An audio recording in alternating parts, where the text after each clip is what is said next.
पति पत्नी के लिए एक सबसे बड़ी सीख। शादी की वर्षगांठ की पूर्व संध्या पर पति पत्नी साथ में बैठ के चाय की चुस्कियां ले रहे थे। संसार की दृष्टि में वो एक आदर्श युगल था। प्रेम भी बहुत था दोनों में, लेकिन कुछ समय से ऐसा प्रतीत हो रहा था कि संबंधों पर समय की धूल जम रही है। शिकायतें धीरे धीरे बढ़ रही थी। बातें करते करते अचानक पत्नी ने एक प्रस्ताव रखा कि मुझे तुमसे बहुत कुछ कहना होता है, लेकिन तुम्हारे पास समय ही नहीं होता एक दूसरे के लिए। इसलिए मैं 2 डायरियां ले आती हूँ और हमारी जो भी शिकायत हो हम पूरा साल अपनी अपनी डायरी में लिखेंगे। अगले साल इसी दिन हम एक दूसरे की डायरी पढ़ेंगे ताकि हमें पता चल सके कि हम में कौन सी कमियां हैं जिससे कि उसका परिवर्तन ना हो सके। पति भी सहमत हो गया कि विचार तो अच्छा है। डायरियां आ गई और देखते ही देखते साल बीत गया।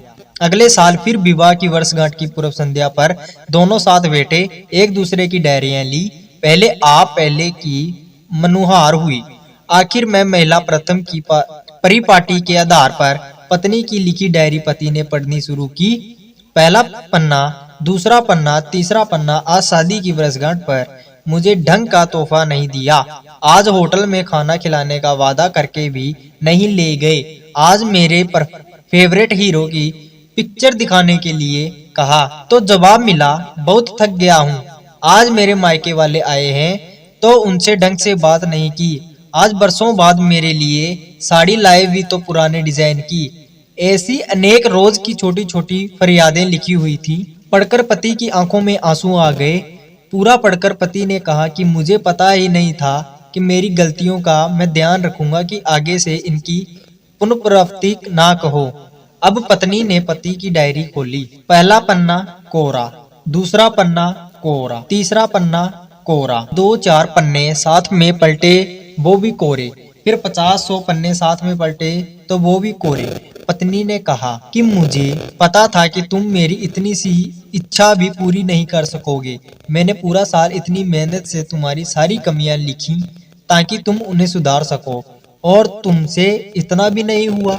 पति मुस्कुराया और कहने लगा और कहा मैंने सब कुछ अंतिम वर्ष पर लिख दिया है। पत्नी ने उत्सुकता से अंतिम वर्ष खोला। उसमें लिखा था, मैं तुम्हारे मुंह पर तुम्हारी जितनी भी शिकायत कर दूं, लेकिन तुमने जो मेरे और मेरे परिवार के लिए त्याग किए हैं और इतने वर्षों में जो असीमित प्रेम दिया है, उसके सामने मैं इस डायरी में लिख सकूं, ऐसी कोई कमी मुझे तुम में दिखाई नहीं देती।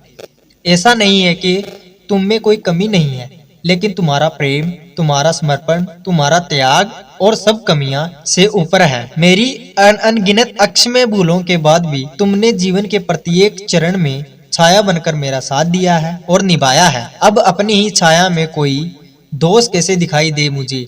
अब रोने की बारी पत्नी की थी। उसने पति के हाथ से अपनी डायरी लेकर दोनों डायरियां अग्नि में स्वाह कर दी और साथ में सारे गीले शिकवे भी। फिर से उनका जीवन एक नव प्रेरित युगल की भांति प्रेम से महक उठा। गलतियां ढूंढने की बजाय अगर ये याद करें कि हमारे साथी ने हमारे लिए कितना त्याग किया है, उसने हमें कितना प्रेम दिया है, कैसे पक पक कर हमारा साथ दिया है, तो निश्चित ही जीवन में प्रेम फिर भी पलवित हो जाएगा। दोस्तों, आपको कहानी कैसी लगी कमेंट करके जरूर बताइएगा। कहानी पसंद आई तो हमारी वीडियो को लाइक, शेयर और चैनल को सब्सक्राइब जरूर करें। So thank you.